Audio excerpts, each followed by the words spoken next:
untap that. And it switches over to nav, right? So that's calm. We're switched to nav. So we got 113.9 already put in, and if we're going to fly direct to it, we're going to turn our CDI right here to where it says 2. So go ahead and turn that, the OBS knob. 2. Yep, just keep turning until that from flips to a 2. Alright, yeah, and then we're going to keep turning until we're centered on that needle. Yep, see it's coming in. So we're 2 degrees off heading there, right there, boom. Alright. Alright. Now what do we have to do? Let's see. This is the heading that we have to fly direct to it, right? So just make sure that we match it up right there, which we actually do. So it's just by chance we're flying directly towards it. Okay. But normally you would have to see, alright, I need to turn to a heading of 345, 345, perfect. Alright. Actually, so we need to turn left a little bit. Because we're at 355 there. And then we start thinking about wind correction. Right. Look outside, see how, if we're shifting, the wind's pushing us, if we're flying straight towards something. Yeah, I think we do have a left to right crosswind today, so put the nose over to the left a little bit more should help. And right there should be good. Yep, you can go ahead and back the power out to 2,100 at a good straight and level. And it just depends on the day. Some days it's 2,000, some days it's 21. Oh, okay. So I'm going to go with 21 today. I think that's going to help. And see, we're in that constant left bank, so now we're actually banking way too far to the left, or we're turned too far to the left, so we need to fight back a little bit. There we go. Yeah, now having that attitude indicator is kind of funky, huh? Yeah. Looking outside. Yeah, it makes you use the horizon more. Yep. And it's pretty hard with this dash in front of us. Yeah. But, oh, let's see what we're doing here. So it looks like we're too far left, right? That's because we had that left bank in earlier. So let's get that coming back to the right.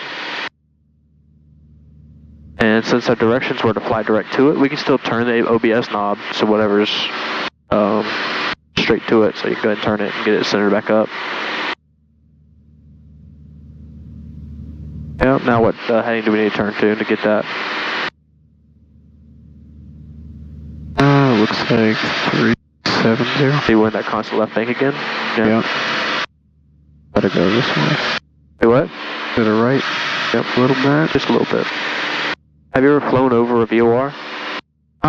Like directly over it?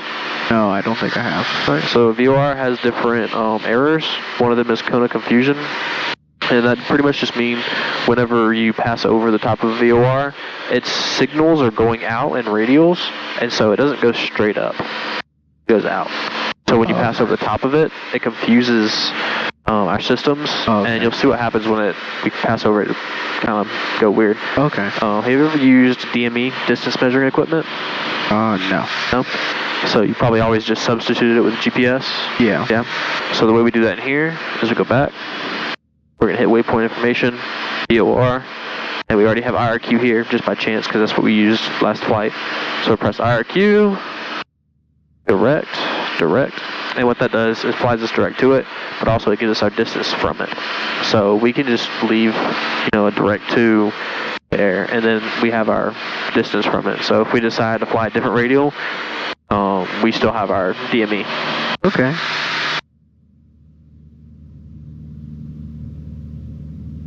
So we know we're 8 miles from it.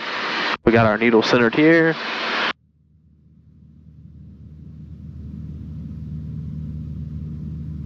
But if we back it up with GPS, we can see we're slowly going right? So we need to turn a little left because we see that needle also drifting left. So yeah. And it looks like we're constantly climbing. Let's try and get trimmed out for straight and level.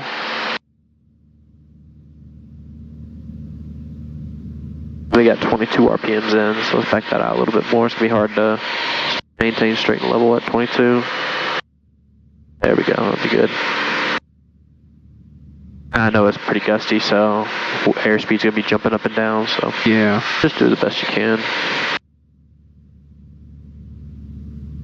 Yep, Yep, good catch. You saw we were too far to the left.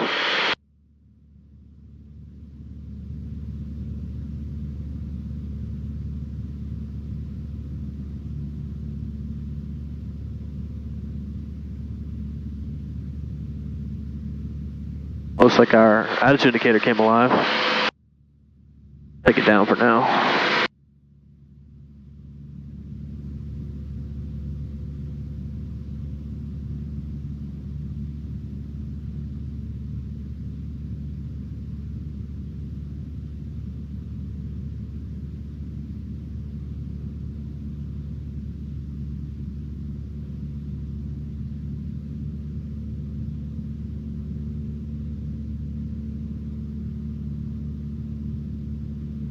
Rock Hill traffic, Sirius 41 Lima is 6 miles west-southwest of the field. Be crossing over midfield and teardrop entry into the downwind for 20, Rock Hill. See, when we cross over, we're going to come to confusion. You'll see what that looks like. And then our systems actually are smart enough to flip our flag from a to to from. So we won't get reverse sensing, but we can simulate reverse sensing. I'll show you how to do that. Some systems, they don't flip like that. So you have to know, all right, I just flew past the VOR. Now I'm on the reverse, on the back course, so I need to fly opposite of what it's telling me to do. Have you ever done reverse sensing? No. Cool. Just south of the field. So we'll do that. 2,500 beginning west downwind for runway 20, full stop landing.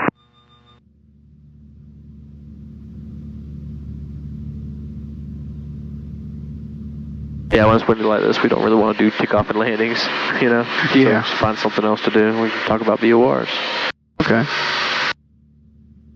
So VORs, they operate with like a pulse and sweep, two different signals.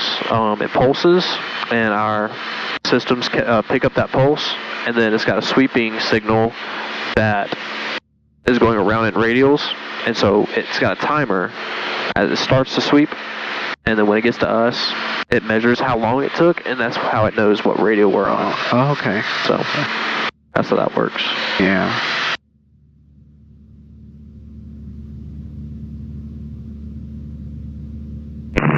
Yeah, we'll go ahead and fix that head. Good job. Rock Hill traffic. You see, the closer we get, the more, the quicker it deflects, right? Yeah. Because 10 feet off center line here is 5 degrees, you know? So we have to be right on center line to keep that needle centered. Okay. So right now we are flying a 050 bearing, right? Or 040 bearing. Yeah. And we have a 350 bearing and a, what's opposite of that, 170 radial? Or 160 radial. So if we're flying away from the VOR, we would be doing a 160. If we're flying to it, it's a 350. Is that the right math? 35. I think so. Minus. Trying to get on the center line here. 11. 3012.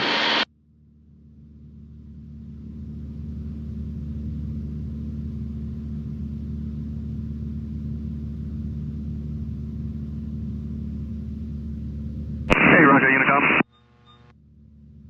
Yeah, 3416. Yeah, that makes sense. Cool.